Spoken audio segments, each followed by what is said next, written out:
My name is Victor. I am the occult technician, and this is Mind War.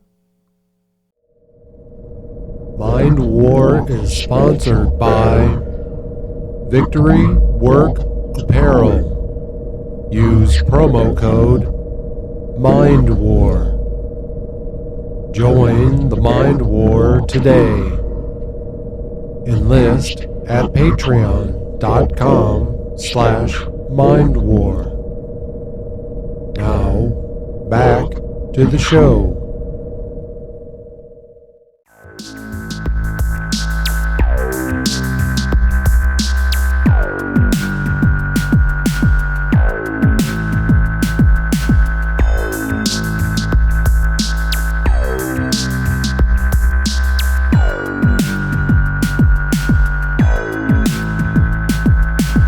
Welcome back to Mind War, folks. I appreciate you being here. We have a lot to cover today, so let's get started. Folks, we're going to pick up where we left off in the book Magic, History, Theory, Practice by Dr. Ernst Schertl.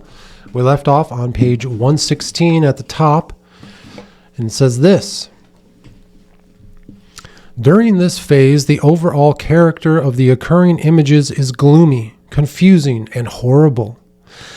This is why, from time immemorial, this state was called descending into hell. The mystic is buried and awakens in hell or the underworld, i.e. the pre-world. This idea of hell, we've been told so many times throughout our work that it is not real. There is not an eternal pit of fire that is coming for you in your afterlife, unless you want it to be. If that's what you believe and that's what you imagine your afterlife to be, then that's exactly what you're going to get. But we can go to hell today in two different ways. You can do it physically through a life of disgust, through drug addiction, food addiction, feeding all of your addictions and destroying your physical body. That is hell on earth. Not only does it destroy your physical body, but it's going to destroy your relationships and your emotional side, right? But that's just the physical side of hell, this hell on earth that you can live. You can also ascend into hell in this esoteric occult work that we do. You can force yourself to go through this hell. And once you do, again, you address those issues, you deal with them, all of these things in your life, and it no longer becomes this place that you need to fear. This next part, again, was highlighted by Adolf Hitler. This is supposedly one of Adolf Hitler's favorite books. It says this, in the theoretical part, we have already indicated that all energy is double-sided, and we have identified the ectropic and kinetic side with evil, and entropic or potential side with the good. Evil is the dark, violent, irrational, destructive, creative, which eternally appears as inconceivable, unfamiliar, and therefore gruesome.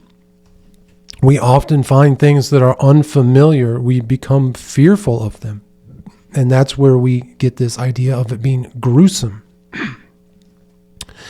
We've also talked about in order to create something, you may have to destroy something else. Again, when you are building a home that's made out of wood, in order to get the lumber that you need to build your home, you have to cut down a tree first. It is the principle of Satan, period. That is what Satan is. It's this double-sided duality of life, that something has to be destroyed in order to create something else, because people are so afraid of the destruction, because you often have to destroy something that you are comfortable with. You get caught in this comfortable way of living, your old way of life, your old addictions, constantly giving into them. It's comfortable to you. And you find any change to be gruesome. It's scary because you don't want to move out of that comfort zone.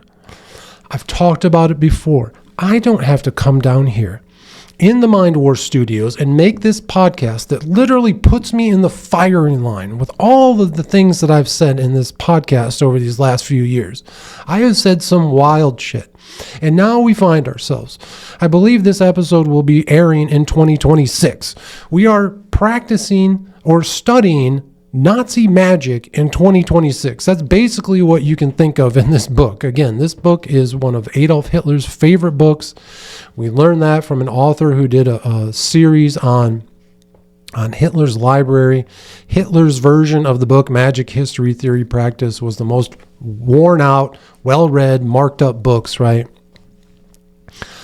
And again, this idea of Satan that is forced upon us by Christianity is just not what they tell us it is. It's simply the discomfort that comes with change. You don't have to fear that. Schelling, I guess another author, says about this principle. He says this: evil is nothing else but the original cause of existence, insofar as it is striving towards actualization in the created being, and is indeed only the higher potency of the cause, which is active in nature. It is therefore understandable that during the breaking up in the ecstatic immersion, the ectropic focuses of our inner self at first show images of dread, i.e., hellish visions. The many accounts of descending into hell from magic men and even godly beings like Ishtar, Demeter, Dionysus, and Christ himself are an indication that this is not a conceited game, but a psychic experience. Jesus Christ did not descend into an actual hell for the forgiveness of your sins. You have to descend into hell yourself in order to overcome your own addictions, your own sinful ways. You have to force yourself through the gruesome discomfort of change. That is what Christ was preaching, not the nonsense that you hear from Christians today. They use Christ as the scapegoat. Don't you understand that? They teach you in the churches that as long as you come back every Sunday and confess your sins, you can go on and continue sinning. It's a lie. It's blasphemy. It is a filthy version of what Christ was actually teaching. He was telling you, you have to go to hell. You have to suffer the hell. And it happens again in two ways. You can physically do it here on earth while you give in to your addictions, where you give in to your sins, right? And continue living a filthy life that makes you unhealthy and just destroys your physical body and your emotional relationships, right? That's exactly what's going to happen.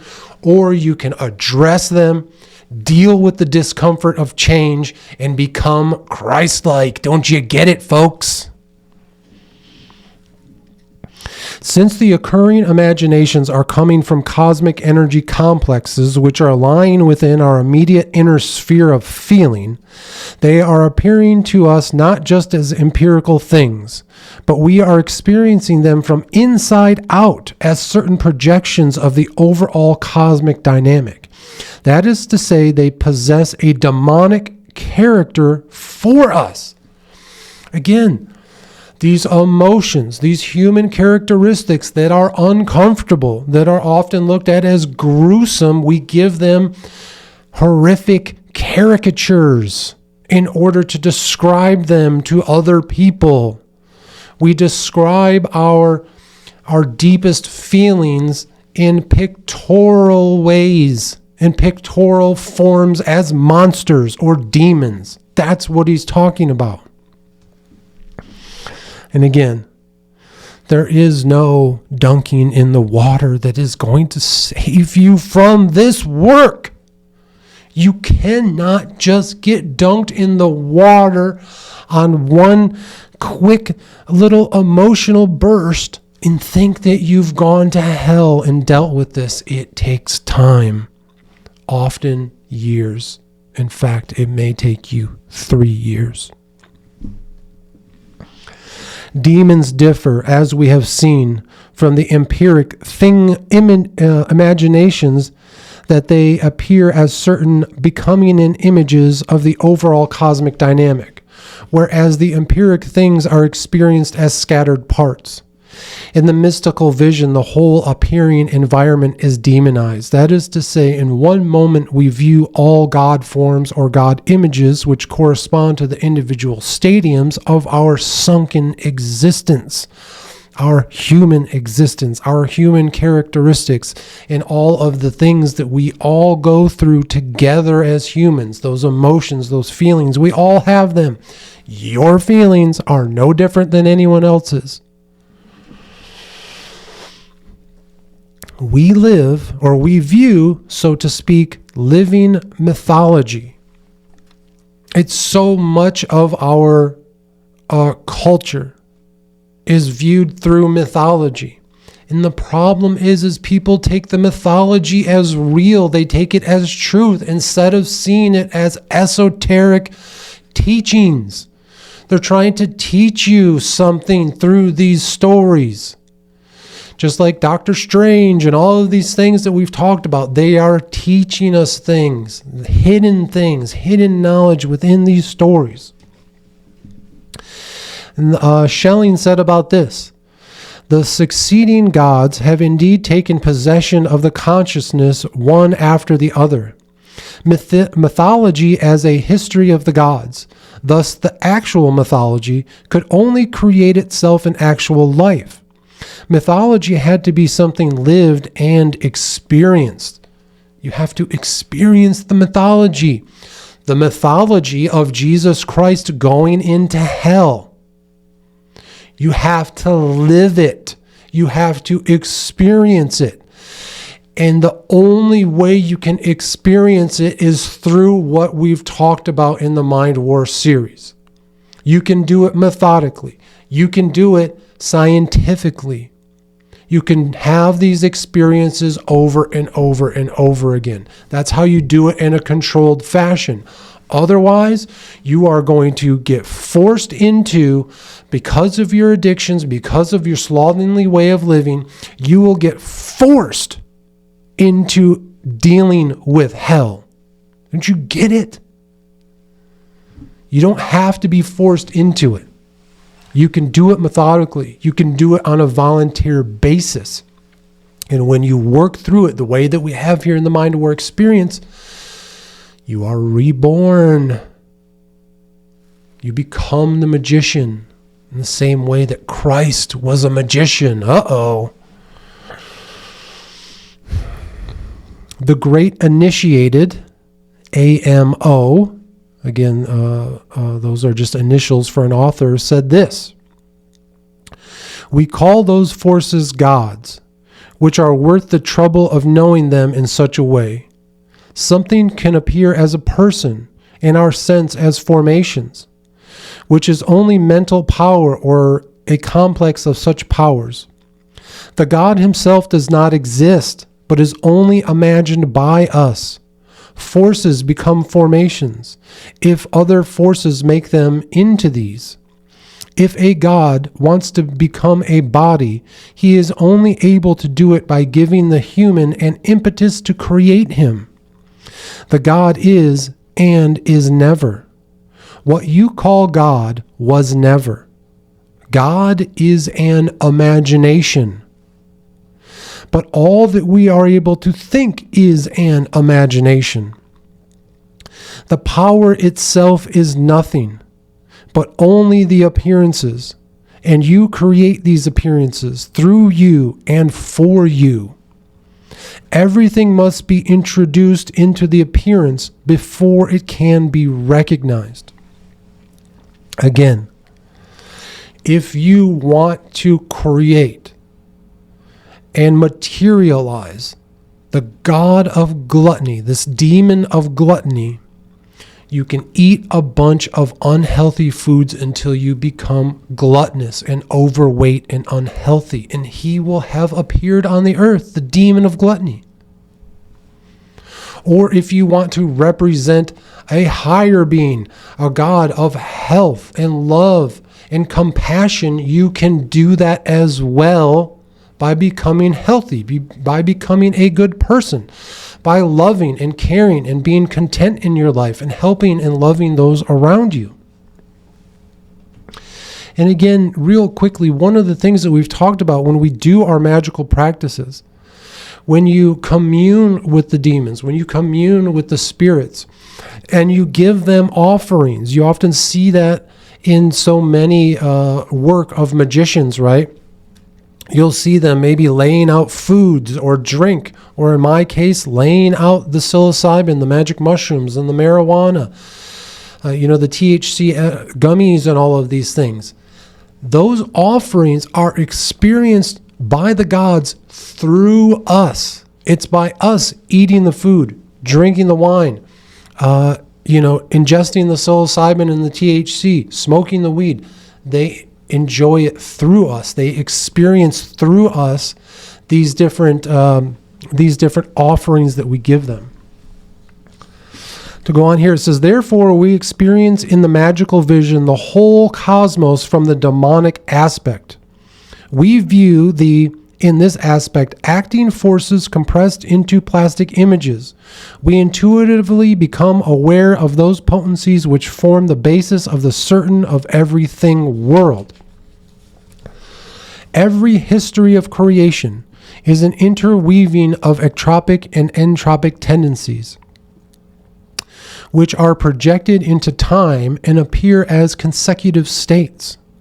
These ectropic moments, the great acting processes, as Felix Orbach calls them, are the actual creative satanic potencies embodied in Lucifer, whose torch, called the great ignition phenomenon of existence, into being the ectropic moments, the elapsing processes, stand for the impact of the induced shiftings of the cosmic dynamic structure.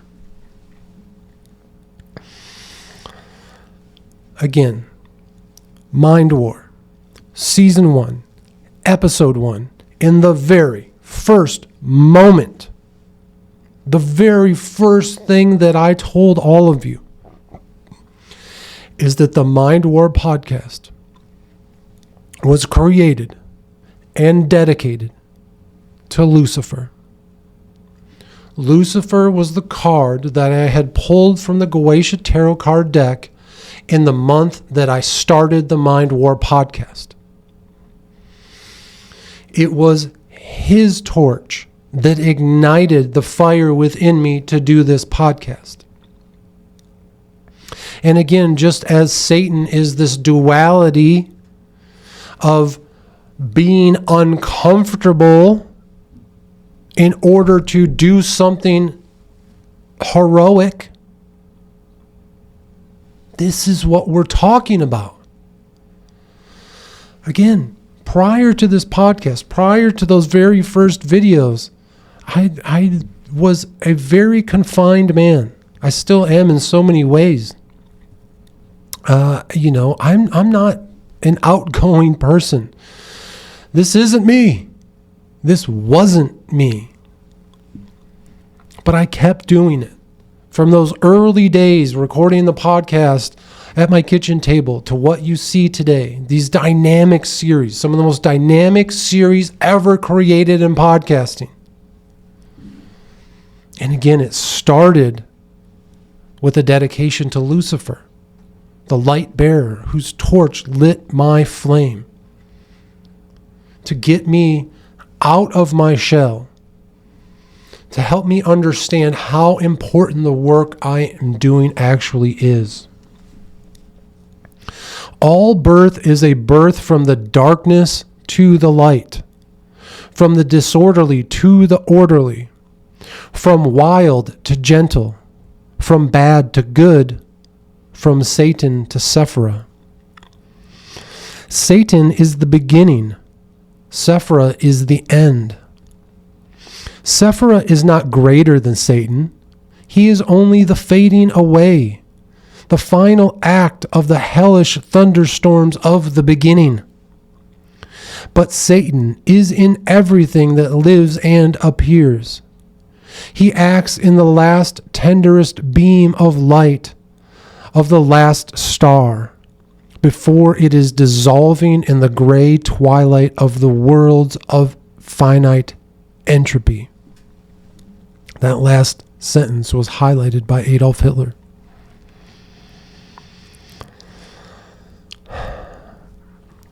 Again, the duality of Satan, moving out of your discomfort to do something heroic, to build something amazing, and ending up in Sephirah, the place of contentment, the place of completion. That is what this art project is. It started off in a satanic nature, being pushed into the hellish thunderstorms of the beginning, because the beginning of this magical work was hellish in so many ways. But soon, upon its completion, it will be contentment, sunny days. There will be a sense of completion that I can rest upon. Schelling said about this, the unruly lies ever in the depths, as though it might again break through. And order and form nowhere appear to have been original, but it seems as though what had initially been unruly had been brought to order. This is the incomprehensible basis of reality in things, the irreducible remainder, which cannot be resolved into reason by the greatest exertion, but always remains in the depths.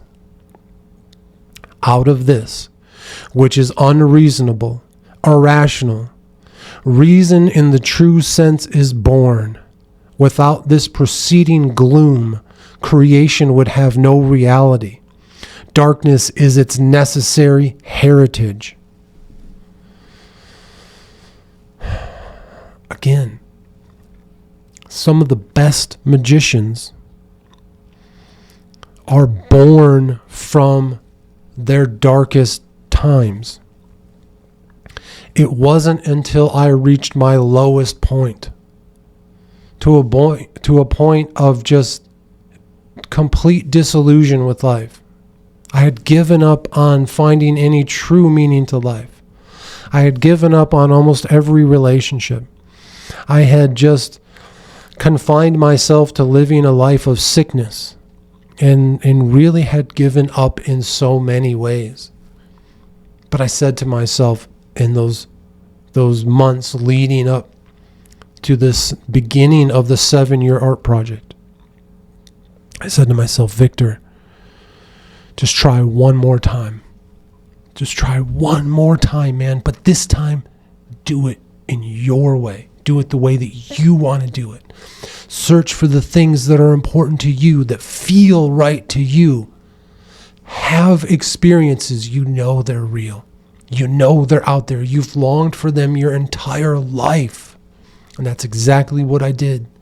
I waded into those hellish waters of the beginning of this magical journey, where there was confusion and hatred and pain.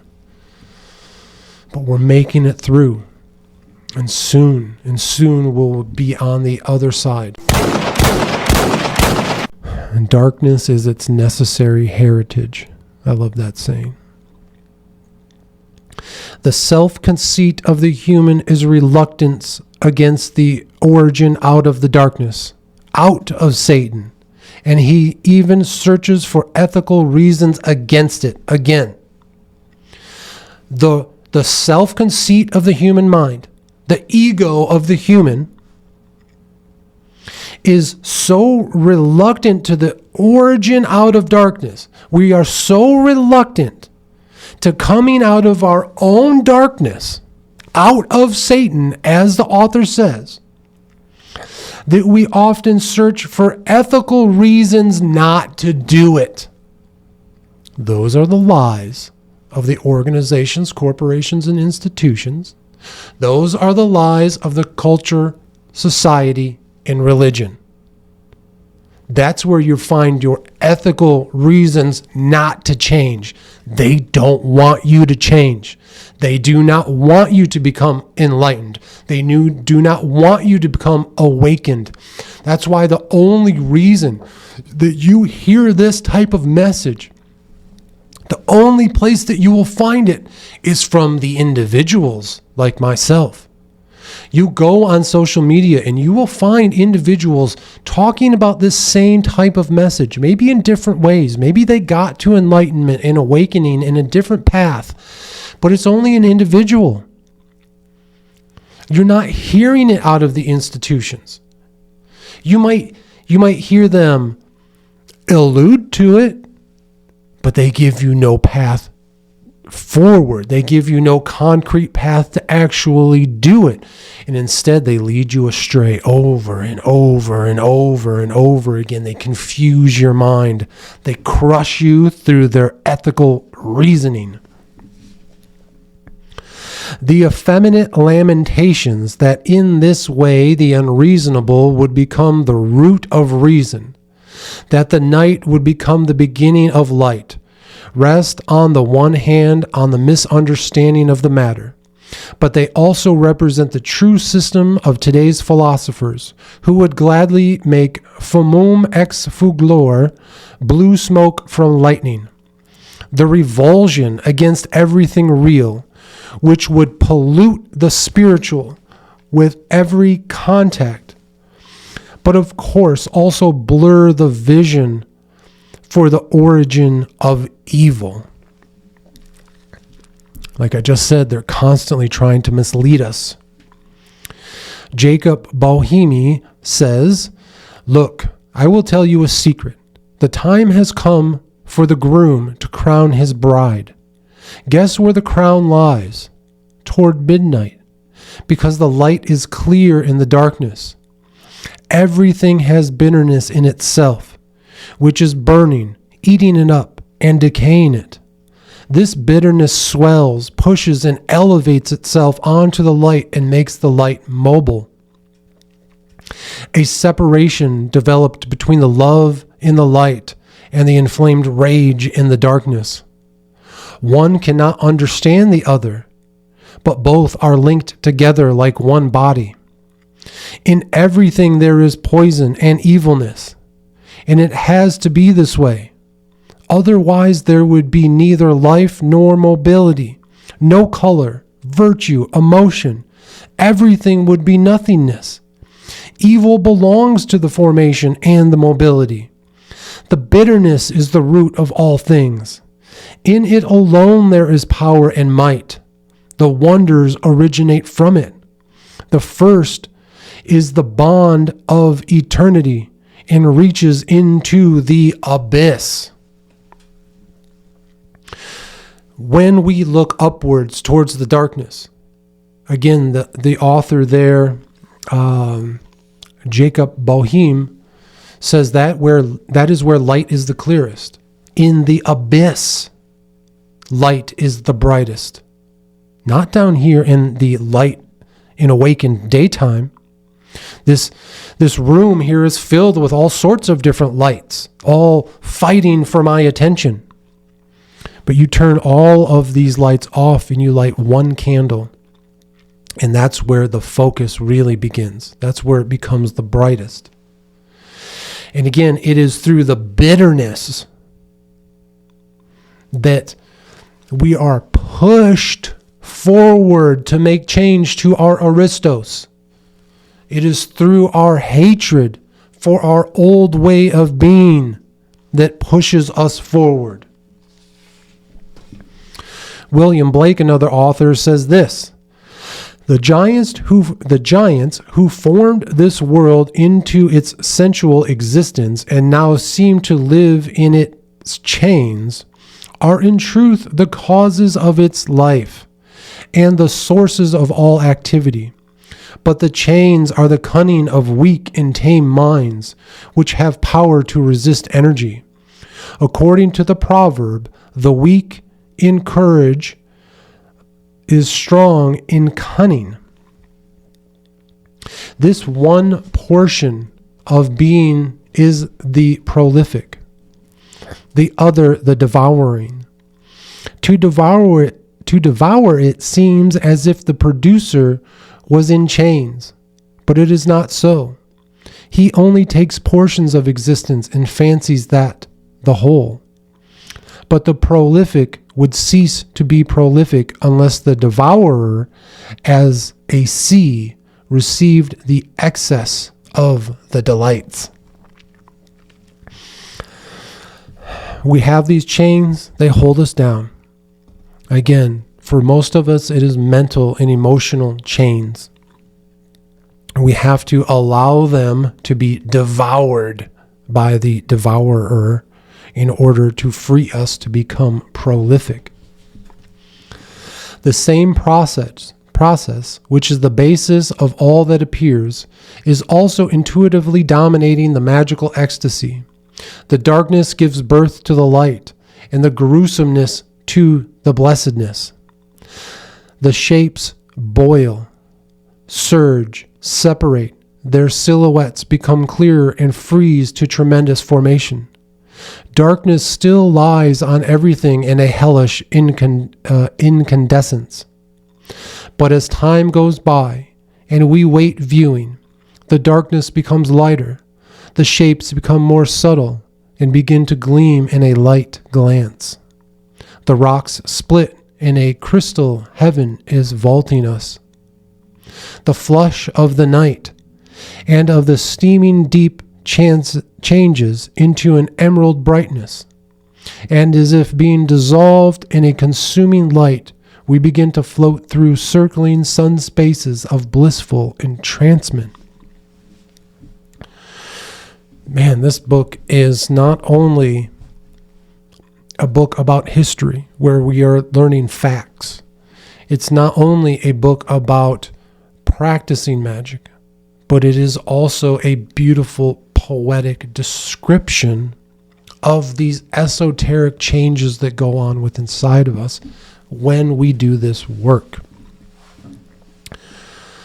The described sensations form the basic experience of the magic ecstasy, the experience of the mystic in the mysteries of the old ones. R. Retzenstein reports, at the hand of the high priest, the mystic descends into the Adyton towards the actual consecration, about which he only reveals that he came to the threshold of the world of the dead, and carried by all elements he returned to the light. Out of midnight darkness the gleaming sun illuminated him. He viewed the gods of the world of the dead and of the heaven. The mystery finishes with the beholding of the highest God in the hymn of the mystic who died and was reborn into the life. Through the Gateway Experience tapes, we descend to the threshold of the world of the dead. We stand right there at death's door through our out-of-body experiences. We meet the God of death. In so many ways, we experience death. And more importantly, we experience what comes after death. And in that final tape, when we actually meet the Absolute, this brilliant illumination, again, we leave the world of the dead and we are able to see the heaven, if you will. Again, not the fake heaven of the Bible, not the fake hell of the Bible, but this real illumination, the Absolute in all of its brilliance. And that's how we become reborn. The state after the execution of the mystery, or after the magical ecstasy is described as rebirth, because the man afterwards is not the same as he was before. Let me read that again, because again, this is the fulfillment of the Christian mythology. That sentence right there is the fulfillment of the Christ mythology. Hear me closely, folks. The state of being that man finds himself in after the execution of the mystery or after the magical ecstasy. Again, after going through the magical work, the work that we've talked about here in the Mind War podcast, after doing the work and having the experiences through the Gateway Experience tapes, through the use of the psilocybin, through the magical rituals, this state of being is described as the rebirth, aka being reborn. Because the man afterwards is not the same as he was before. You will eternally and forever be changed. The same way that if there was a real man named Jesus, aka Yeshua, or as we would call him today, Joshua, the same way that Josh did when he went maybe to India to learn all of these same type of practices. Remember that long stint in the Bible where Josh just disappeared? He was doing magic, folks. He was going through the mystery. He was going through the magical ecstasy. He has experienced a fundamental transformation because in him the God center, the demonic center, was opened, so that in a certain sense he now appears as identical with his demon. That is to say, he himself appears as demon or God. In any case, he gained demonic powers, i.e., magical abilities. In order to get into our God center, and as the author here says, the identical demon or God, the God center, the demonic center, we have to go through the mystery. We have to go through the magical practices. And when we do, we will have gained demonic powers or godlike powers, i.e., our magical abilities. For me, I have described it over and over and over again, the result of my magical abilities. They have been life-changing to me. They have been subtle in so many ways. I haven't transformed the world, not yet. And in you will see the results of your magical abilities. J.W. Hauer remarks about this. Everywhere where rebirth plays a role with regard to consecration, the opinion prevails that the novice, who is in the mother's womb, i.e. in the suggestion sphere of his master, dies before he is reborn. I've often described the abyss as feeling like you are in the womb. Warmth, comfort, darkness, pain-free, the very best feeling that you can have. And then again, he talks here about the suggestion of the master. Again, when you're listening to the Gateway Experience tapes, Robert Monroe is the master.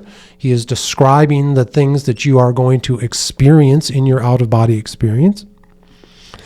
In this state of death, he primarily associates with the ghosts of his tribe, therefore with his fathers.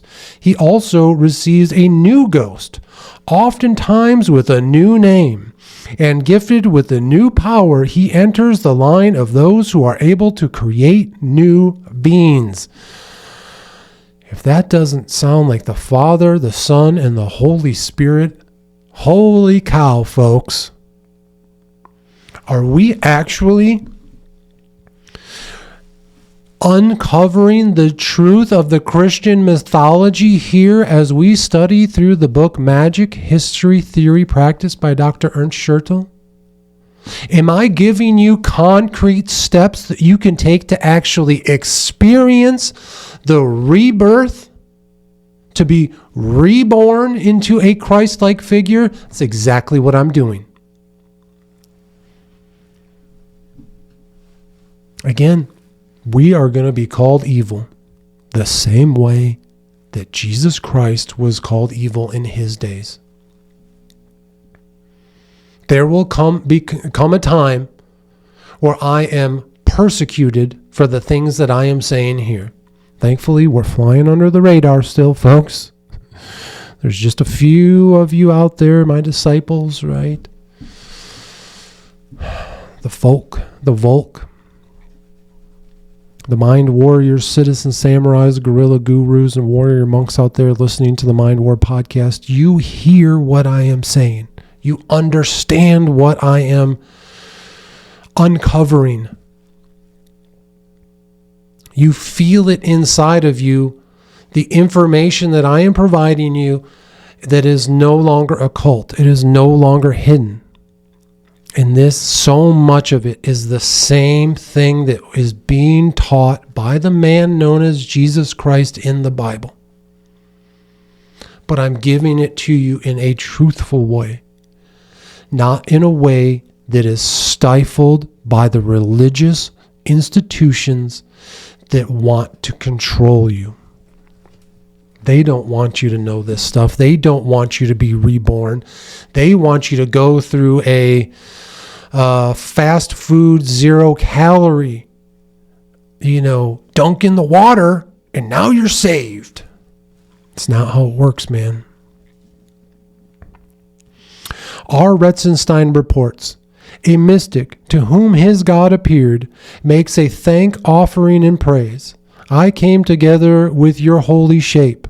I acquired strength through your name. I have absorbed your benedictional emissions into me. God, my Lord, and now I am allowed to return home in the possession of a godlike nature. The perception prevails, not that the human is elevating himself to be God, but that God is descending into him. A real and defiant God emerges, not a somehow defiled soul, but to what extent the person is continuing to live in this God is a mystery, which the thought is only shyly touching. Again, man, we are just getting a waft of what it means to be godly.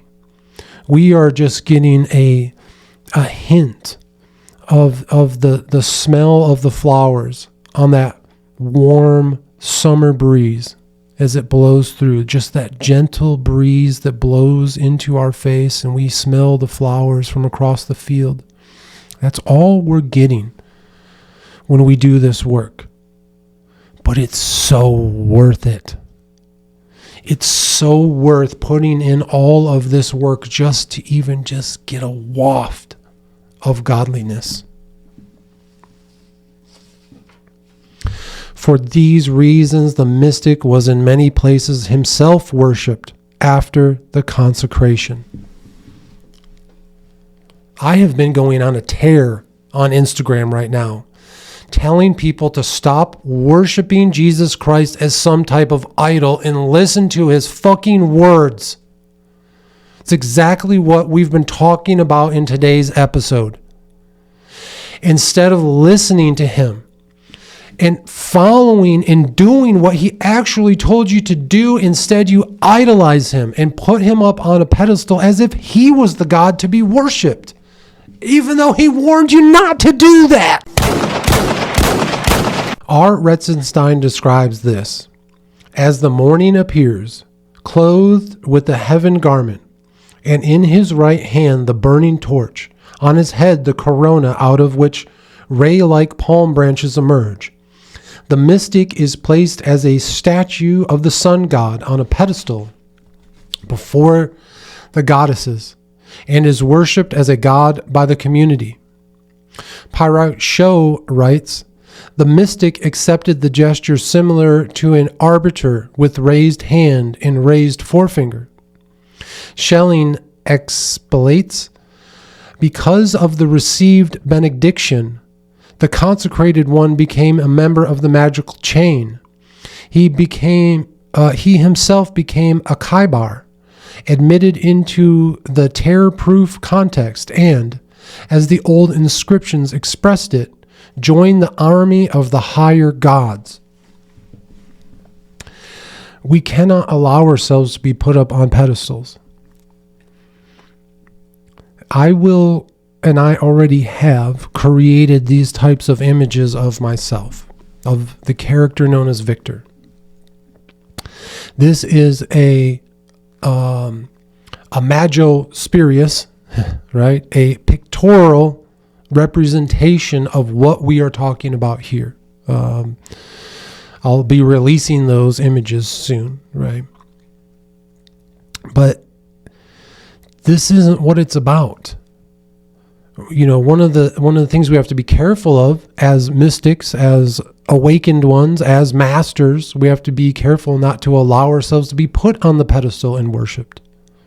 I think in so many ways, that's why, again, the man we know of as Jesus Christ disappeared at 33 years of age, right? He just disappeared. He didn't want to carry on to be worshipped as some sort of God.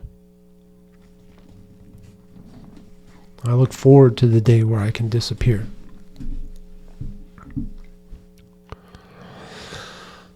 Let's go on here with a couple more paragraphs. There's a lot of things that were highlighted here, again, by Adolf Hitler. The described magical ecstasy is something very rare and hard to reach. Even great magicians only reached it a few times in their lives. It stands for a becoming an image of the paracosmic forces on a pure hallucinatory or suggestive basis. Again, this magical ecstasy, the state of somnambulance, the state of mind and physical body that we have to get into to have these amazing, ecstatic, magical experiences is something very rare and hard to reach. That's why I've told you over these last few episodes that it is sort of disheartening that I can no longer do these things because of my physical age and my physical state of being. As I've gotten older, I just don't know that I can get into those states anymore. I told you that I've quit using marijuana on a daily basis. I hit the vape pen a little bit during the day, mostly at night, but it's nothing like I used to. No more edibles, no more smoking weed, none of that.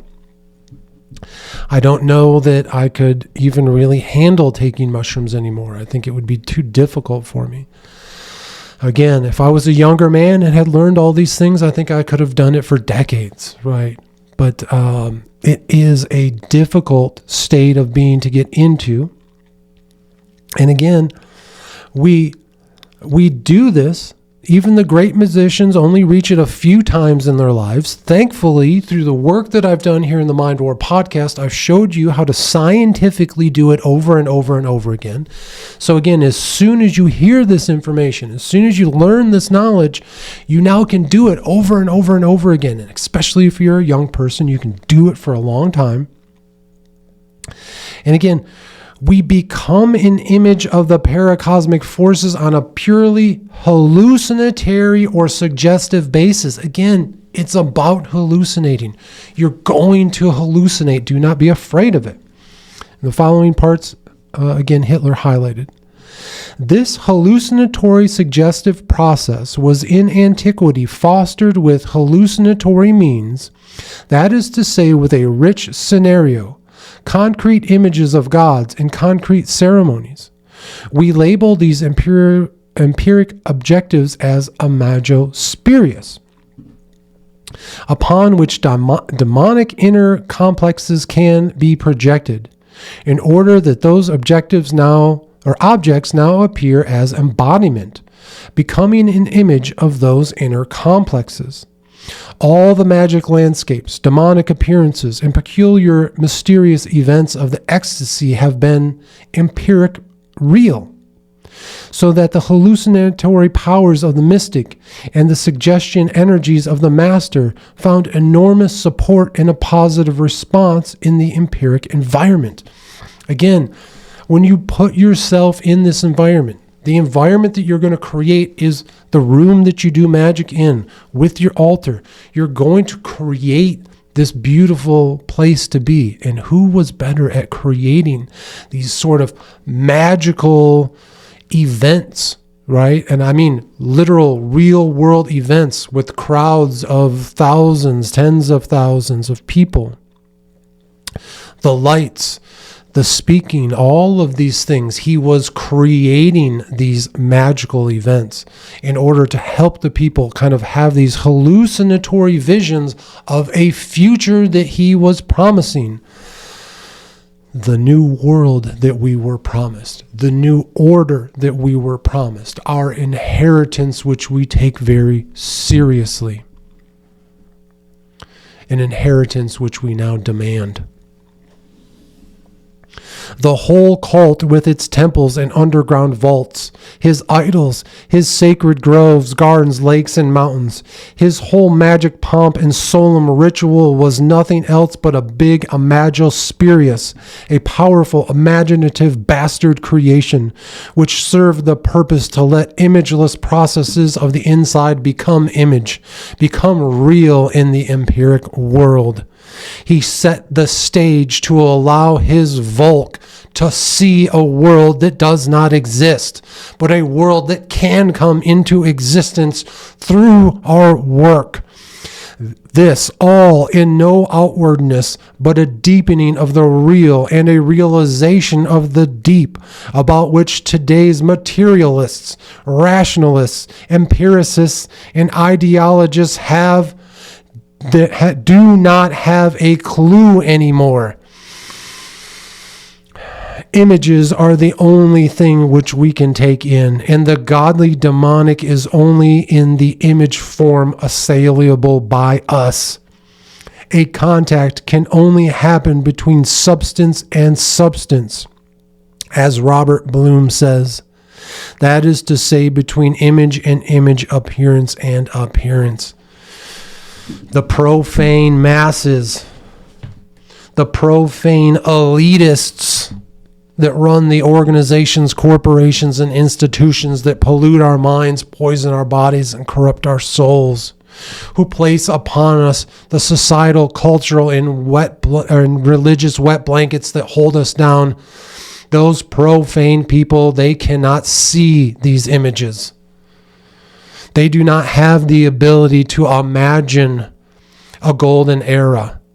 They cannot imagine the age of Aquarius. They cannot imagine an age of enlightenment. But as magicians here in the Mind War, that is exactly what we do. And when we return, we will carry on with my magical journey over on Instagram at The Occult Technician in just a moment. All right, welcome back, folks. We're going to pick up where we left off on my magical journey over on Instagram at The Occult Technician. You're going to scroll all the way down to a post from June 1st, 2024.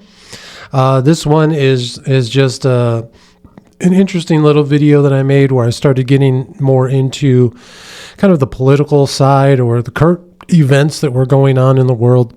And this one was very close to home. This video shows some audio and video recordings from my security camera out here in the backyard of the Mind War Estates. I live just down the street from a high school, a primarily black high school. And after a graduation, of course, they couldn't have just celebrated this wonderful accomplishment that they did. Instead, they started shooting at each other. And what you hear on the security camera footage there is just dozens and dozens of gunshots as they were shooting at each other. I play a little clip from the local news talking about it. And of course, I do it with my artistic layer over top of it. Next, we see June 7th, 2024. This is a new moon ritual. I have the rainbow triangle there. Here in the Mind War Studios, it's very dark and then it's very bright. We pull the card of Gamagan, the Queen of Pentacles. The fourth spirit is Samagina, or Gamagan, a great marquis. He appears in the form of a little horse or ass and then changes into human shape at the request of the magician. Again, you hear in this book here, it's either the magician or the exorcist. It's interesting to see which path you're going to take, right? He speaks with a hoarse voice. He teaches all liberal sciences and gives account of dead souls that died in sin. Interesting. If you are someone, again, who is working within, those realms of dealing with sin and forgiveness and all that type of stuff, maybe Gamagan, or looks like his name Marquis here, you should work with them. The next post is June 22nd, 2024. Full moon ritual on the strawberry moon. I use the red triangle and a pink sigil. I'm playing the Beatles song Strawberry Fields Forever. Just a very fun post. You again see there the Gen X Jello shots that I make, the psilocybin and marijuana infused coconut oil that I put into the shape of a skull. And it's just a great picture there. It's sitting there on my red triangle, on my red bench that I would sit on when I would do magic. I pulled the what is that, one of rings, and let's see what it says here. The ace of rings. Sorry, this card symbolizes prosperity and contentment. The eye suggests visions and presence of spirited wealth alongside physical wealth. Absolutely amazing. A beautiful red moon there. And then again, just a picture of my altar prior to getting started. I'd like to show all of you that. June 25th, 2024. Again, we go back to my multi-year art project where I had nailed or stapled some dollar bills to my fence and watched them deteriorate over time. And then I do a link to an article that had came out at the time that said, 33 terabytes of information was stolen from the Federal Reserve, right? So it's basically all of our private banking information was stolen from the Federal Reserve. I thought it was hilarious that they say 33 terabytes. As you know, when you see the number 33 in any type of news, we saw this with COVID over and over again. You could go from different states to different cities, from local news to national news. They would say 33 new cases, 33 new cases here, 33 new cases there. This is all a way for the elites who run our world and their secret societies in order to communicate things with each other. You saw it recently with the assassination of Charlie Kirk. We saw that FBI Director Kash Patel said that they solved the case in 33 hours. Of course you did, buddy. Next, from June 25th, 2024, this was a fun video that I made. Again, we see the Officer Vix, the twin Victor, if you will. And they are basically talking about how watching the Mind War is against the Mind War Data Communications Act, that you shouldn't actually be watching this. You should not be listening to anything that I say. And that basically everything that I talk about here isn't real. And I've warned you that from my very first introduction video. I said to you, do not try this at home. Nothing that you're about to hear is real. I'm not actually doing any of the things I talk about on these videos, and neither should you. That literally is a warning at the beginning of all of those of every one of these videos. The very first thing I said to you is that nothing that I'm talking about is real. It's all fake, and it's up to you to decide, folks. But this was just a kind of an advertisement for the Mind War podcast. I really liked that one. On July 1st, 2024, Again, just another advertisement for Mind War Season 4. This was basically the Mind War series on the Gateway Experience tapes. I was still doing it in seasons at the time. So basically seasons 3, 4, 5, and 6 were all broken up, multiple, different episodes and all that stuff. I gave that up on the Mind War series on Magic. It was too complicated. I just said Mind War series on Magic, episode 1, and now I think this is episode 35, right? So it's been an amazing year to go through this. But that post, July 1st, 2024, was just another advertisement. July 6th, 2024, we see another new moon ritual. This is interesting. I'm playing a little clip.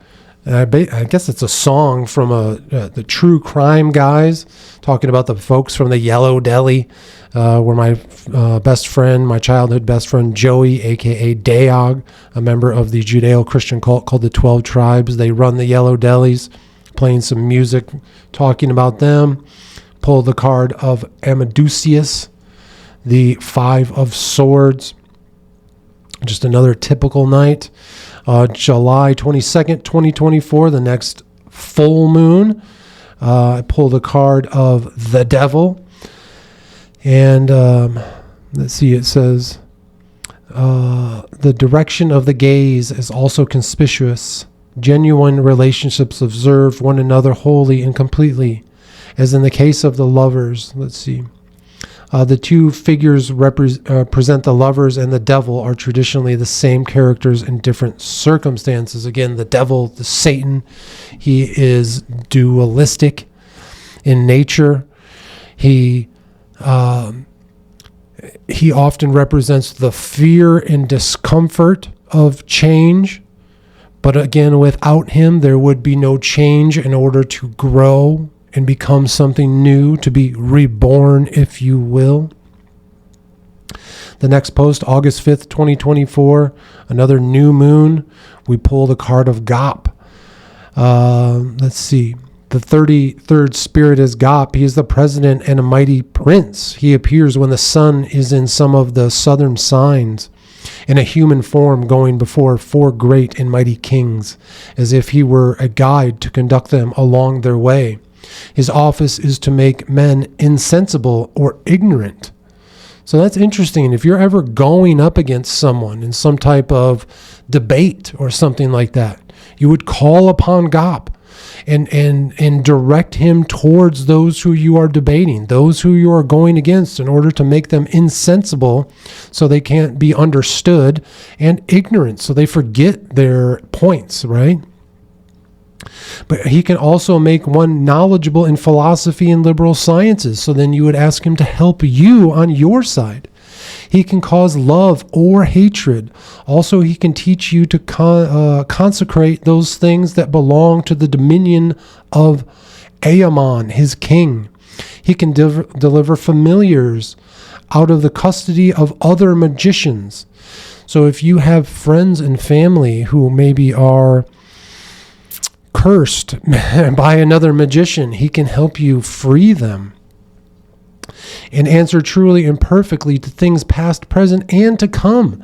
So if you want answers about the past, the present, or maybe the future, ask Gop. This is quite an interesting fellow here. He can carry and recarry men very speedily from one kingdom to another, and at the will of and pleasure of the exorcist. He rules over 66 legions of spirits, and he was of the order of potentates. Gop, a very powerful spirit. Next, August 16th, 2024. This is an advertisement for a Patreon exclusive. Again, join the Mind War today. Enlist at patreon.com/Mind War. There you can find a video titled Guerrilla Marketing and Symbolism, and I talk a lot about how I used my symbolism to market myself, my logos, my sigils here, and how I did what was called guerrilla marketing by reaching out to people, sending them my products, and getting them to display them in their art, right? August 20th, 2024, another full moon. We have the King of Rings. The King of Rings symbolizes power, knowledge, success, and reliability. In a fashion, one could suggest that everything he touches turns to gold. His ring halos his head, indicating that he is rich in practical knowledge. His keen instincts, cooperative nature, and business sense are of the greatest assets. The neem leaves surrounding the King of Rings refer to the sheer abundance and potential present within him. All things that I had really hoped to be at the time and that really seem to be coming true today. Maybe I'm not the best businessman at the moment, but really there is a lot of abundance in my life. And I think that's where we're going to leave it for today, folks. Another great episode. Some really interesting information and knowledge that we shared from the book Magic History Theory Practiced by Dr. Ernst Schertl. Truly getting to the nature of the mythology of Jesus Christ and the Christian religion. Truly breaking it down and showing you how you can become Christ-like through the work we do here in the Mind War podcast. Not the nonsense that you're taught in the Christian churches, but the true teachings from Christ. We didn't have to read from the Bible to learn them. We learned it right here. How to actually become Christ-like. How to actually have God within us. How to be reborn. I appreciate you being here. And as always, remember, folks, harden your hearts and open your minds, because this is Mind War.